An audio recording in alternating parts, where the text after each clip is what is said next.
জুলাই বিপ্লব নামে পরিচিত ছাত্র জনতার আন্দোলন হচ্ছে বাংলাদেশে একটি গণতান্ত্রিক অভ্যুত্থান, যা ২০২৪ সালের ৫ জুন থেকে ৫ আগস্ট পর্যন্ত অগণিত প্রাণ বিসর্জন দেওয়ার মধ্য দিয়ে বিগত ১৬ বছরের স্বৈরাচারী শাসনের অবসান ঘটিয়েছে।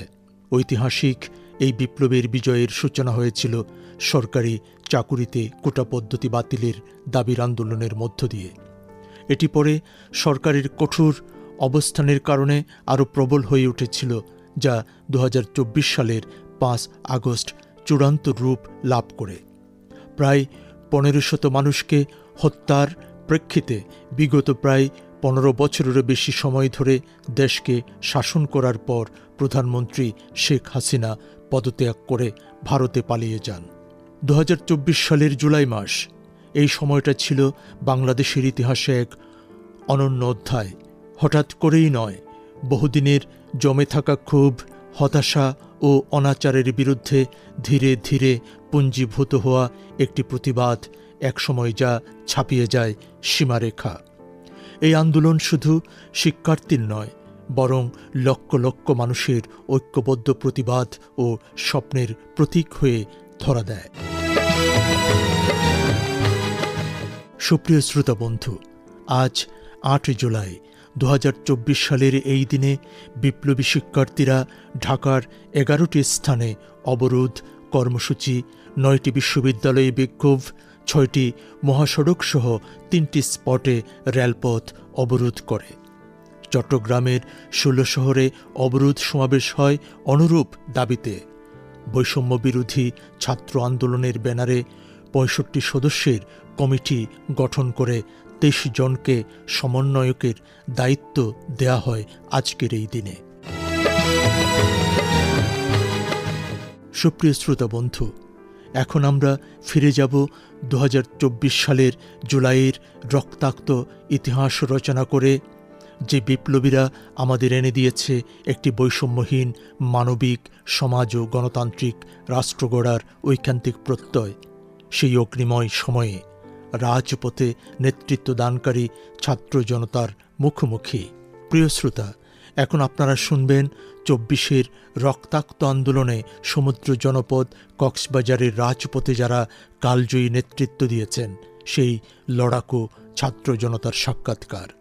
সাক্ষাৎকারটি গ্রহণ করেছেন মোহাম্মদ নুরুল ইসলাম। সাক্ষাৎকার প্রদান করেন কক্সবাজারের জুলাই বিপ্লবী জিনিয়া শারমিন রিয়া। রক্তাক্ত জুলাই দিনলিপি যে আমরা আমাদের ম্যাগাজিন অনুষ্ঠানের আমাদের সাথে যিনি আছেন কক্সবাজার সিটি কলেজের শিক্ষার্থী, যিনি জুলাই আন্দোলনের নেতৃত্ব দিয়েছেন, জিনিয়া শারমিন রিয়ার কাছ থেকে শুনতে চাচ্ছি এই বিষয়গুলো নিয়ে। আমাদের প্রজন্মের পক্ষ থেকে কিছু কথা বলার সুযোগ পেয়ে কৃতজ্ঞতা প্রকাশ করছি। জুলাই ২, ঠিক ১ বছর আগের দিনটি যখন এই আন্দোলনটি শুরু হয়, এটি কোনো রাজনৈতিক আন্দোলন ছিল না। এটি ন্যায়ের পক্ষে, সত্যের পক্ষে দাঁড়ানোর আন্দোলন ছিল। আমাদের ছাত্ররা বারবারই ইতিহাস অন্যায়ের বিরুদ্ধে প্রথমে কণ্ঠ তুলেছিল। সেই ধারাবাহিকতা বাংলাদেশের ঐতিহ্যের রক্ষার্থে আবারও শুরু হয় অন্যায় এবং বৈষম্যের বিরুদ্ধে আন্দোলন। তখন সারা দেশব্যাপী একটি কোঠা প্রথা নিপাক যাক যে একটি টুন উঠেছিল, সেটি সারা দেশের শিক্ষার্থীদের ভিতরে নাড়া দেয়। কেননা আমরা দেখতে পেয়েছি এই কোঠার কারণে কত মেধাবী ছাত্ররা অন্ধকার জগতের দিকে চলে গেছে। এটা আমরা প্রতিনিয়ত বারবারই ঠকে এসেছি এবং দেখে এসেছি অনেক বছর ধরে। এবং আমরা গত ১৭ বছর ধরে যে একটা স্বৈরাচারী মনোভাবতা দেখে বড় হয়েছি, যেটা কিনা আমাদের কোনো মেধাকে মূল্যায়ন করা হচ্ছিল না এবং মেধাবী শিক্ষার্থীদেরকে কোনো ভালো একটি পজিশনে যাওয়ার কোনো সুযোগ দেওয়া হচ্ছিল না। এমনকি ডাক্তারের মতো একজন বিসিএসের মতো একটা জায়গায়ও যেখানে কোঠার একটা ভালো প্রভাব ছিল, একজন মেধাবী অন্ধকার জগতে যায় এবং যে কিনা একজন মেধাবীর থেকে অনেক পিছিয়ে সে কোঠার কারণে এগিয়ে আসে, যেটা জুলাইয়ে আমাদের এই জুলাই মাসেই গত বছর একটা আওয়াজ ওঠে। সেই প্রেক্ষিতে জুলাইয়ের 2 তারিখ আমাদের শাহবাগ মোড়ে বিভিন্ন শিক্ষার্থীরা বিক্ষোভ চালায় ঢাকাতে। তখন আমাদের কক্সবাজারের অবস্থানটা তেমন থমথমে কোনো পরিস্থিতি ছিল না, খুবই স্বাভাবিক ছিল। আমরা তবে সোশ্যাল মিডিয়ায় তাদেরকে সমর্থন জানিয়েছি যে আমরাও আপনাদের সাথে আছি, প্রয়োজনে আমরাও মাঠে নামবো। তখন তো যেহেতু ঢাকা কেন্দ্রিক আন্দোলনটা ছিল, সারা দেশে ওভাবে আন্দোলনটা ছড়ায়নি। তবে আমরা যে কোনো সময় আন্দোলনে নামবো এই কোটা তাদেরকে সমর্থন জানিয়ে এইরকম একটা মনোভাব আমাদের মধ্যে আলোচনা হয় এবং শিক্ষার্থীদের মধ্যে আনাগোনা তৈরি হয় আর কি। কক্সবাজারের বিভিন্ন শিক্ষা প্রতিষ্ঠানকে কিভাবে আপনারা একে তখন উদ্বুদ্ধ করতে শুরু করেন, বিষয়টা আরেকটু খোলাসা করলে ভালো হয়। 18 সাল থেকে আসলে একটা কোঠার বিরুদ্ধে কিন্তু আওয়াজ উঠেছিল। 18 সাল তখন যখন সারা বাংলাদেশে আন্দোলন শুরু হয়, গণ অধিকার পরিষদের ওরা এবং আরও বিভিন্ন সংগঠন যারা কোঠার বিরুদ্ধে অবস্থান ছিল, সেই সংগঠনগুলো কিন্তু তাদের সাথে তাদের কিন্তু একটা কানেকশন ছিল। আমরা যেহেতু এই প্রজন্ম বা আমরা তাদের থেকে যারা ওই 18 সাল আন্দোলন করেছিল তারা বেশিরভাগ কিন্তু মাস্টার্স ওই লেভেলে চলে গিয়েছে, কিন্তু আমাদের যে প্রজন্ম মানে তাদের আরও কিছু জুনিয়র, কয়েক বছরের জুনিয়র যারা ইন্টার এবং এইচএসসি পরীক্ষার্থী, এসএসসি পরীক্ষার্থী সহ এই যে 5-6 বছরের ডিফারেন্সে যারা, তাদের একটা গিয়ে হয় এবং মাস্টার্সের তাদের একটা কমিউনিটি তৈরি হয়, তাদের মধ্যে একটা আলাপ আলোচনা হয়। সোশ্যাল মিডিয়াতে আসলে অনেক বেশি স্ট্রং, যেটা আমরা তাৎক্ষণিকভাবে আমরা একটা একতা তৈরি করতে পারি। আমি যদি একটা পোস্ট করি, এখানে কারা কারা রিয়েকশন দিয়েছে, কমেন্ট করেছে, আমি চাইলে তাদেরকে নিয়ে একটা গ্রুপ খুলে এইভাবে আমরা সংঘবদ্ধ হইতে পারি। এইভাবেই আমরা বিভিন্ন সামাজিক সোশ্যাল মিডিয়া এবং বড় ভাই ব্রাদার, কলেজের সিনিয়র ভাই ব্রাদার মিলে আমরা ঐক্যবদ্ধ হতে শুরু করি আর কি। আচ্ছা, আরেকটা বিষয় হচ্ছে যে যেহেতু আমাদের বর্তমান কলেজগুলোতে কোনো ছাত্র সংসদ নাই, তো এই অবস্থায় আপনারা কিভাবে এই যে কলেজের ছাত্রদেরকে উদ্বুদ্ধ করলেন আপনাদের আন্দোলনের সাথে? আসলে ছাত্র সংসদ তো একটা গঠনতান্ত্রিক, যেটার কিনা একটা আলাদা প্ল্যাটফর্ম থাকে, বিভিন্ন স্টুডেন্ট ফোরাম এঙ্গেজ থাকে, কিন্তু সেক্ষেত্রে হয়তো এটা একটা ইজি ছিল, কিন্তু আমাদের এবারে একটা বিচ্ছিন্নভাবে ঘটেছে, যেটা আমাদের কলেজে বিভিন্ন কোকারিকুলাম অ্যাক্টিভিটি, বিভিন্ন প্রোগ্রাম হয়তো যারা আসলে একটু প্রতিবাদী বা যারা একটু সম্মুখ সারি থেকে তাদের মেধাকে জানান দেয়, তাদের কিন্তু মুখ ছেনা শোনা থাকে বিভিন্ন বিতর্ক প্রতিযোগিতায় এবং বিভিন্ন সোশ্যাল মিডিয়ায় বিভিন্ন প্রতিযোগিতায় উপজেলা জেলা পর্যায়ে যায়, তাদের সাথে একটা ভালো কমিউনিকেশন কিন্তু তাদের থাকে। সেক্ষেত্রে আমাদের এটা যোগাযোগ করতে ইজি ছিল, আমরা ওভাবে এক একজনের সাথে পরিচিতিটা ছিল আর কি। যেহেতু এই আন্দোলনটা যখন কেন্দ্রীয়ভাবে রাজধানীতে শুরু হয় এবং রাজধানী থেকে আমাদের এই মফস্বল শহরের রাজধানী থেকে এসে যোগাযোগ করা, তাদের কোনো নেতৃবৃন্দ কি কক্সবাজারে আসছিল আপনাদের সাথে যোগাযোগ করার জন্য? প্রেক্ষাপটটা আসলে ভিন্ন। এটা যেহেতু একটা ন্যায্য আন্দোলন ছিল, সব শিক্ষার্থীদের দৃষ্টিটা ছিল কেন্দ্রের, ওরা আসলে কি করতেছে, তাদের কর্মসূচি তাকে ফলো করা। হ্যাঁ, তাকে ফলো করাটা আমাদের ইন্টেনশন ছিল। আমাদের জানা ছিল না যে আমাদেরকে সমন্বয়ক হতে হবে এবং কেন্দ্রের সাথে যোগাযোগ করতে হবে, তাদেরকে এখানে আসতে হবে, এইরকম কোনো বিচ্ছিন্ন ঘটনা ছিল না। অর্থাৎ শুরু থেকে কোনো সাংগঠনিক কোনো কাঠামো ছিল না। সাংগঠনিক কোনো কাঠামো ছিল একেবারে খুবই বিচ্ছিন্নভাবে আমরা তাদেরকে ফলো করেছি।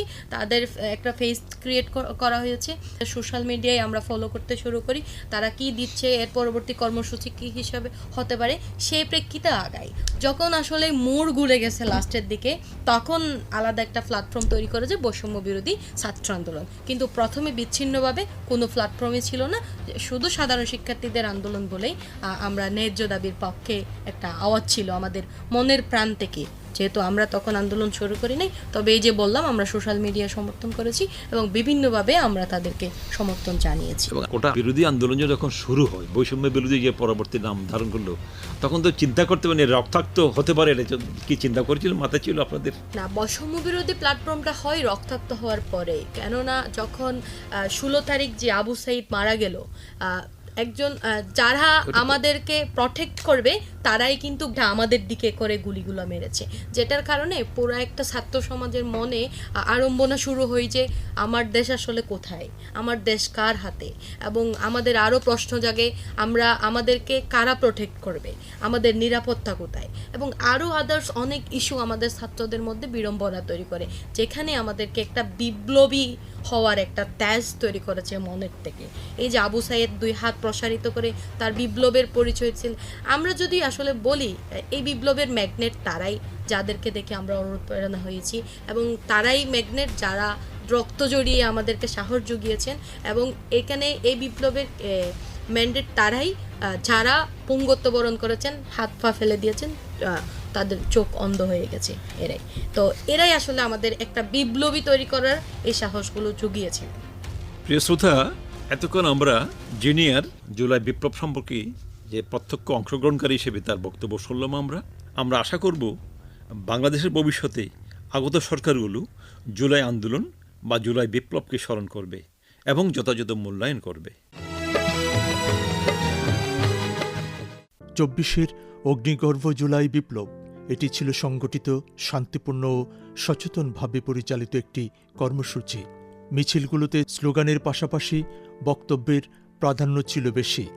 এছাড়াও সচেতনতামূলক পোস্টার, প্রতিবাদী কবিতার পংক্তিমালা, জাগরণমূলক গান ও উজ্জীবিত করেছিল বিপ্লবীদের। জুলাই শহীদেরা মৃত্যুর পূর্বে প্রিয়জনকে লিখে গেছেন অনেক আবেগময় চিঠি, যেই চিঠিগুলো এখনও আন্দোলিত করে আমাদের অনুভবকে। সুপ্রিয় শ্রোতা বন্ধু, এখন শুনবেন জুলাইয়ের অমর শহীদ শাহরিয়ার খান আনাসের চিঠি পাঠ করছেন শামীম আখতার।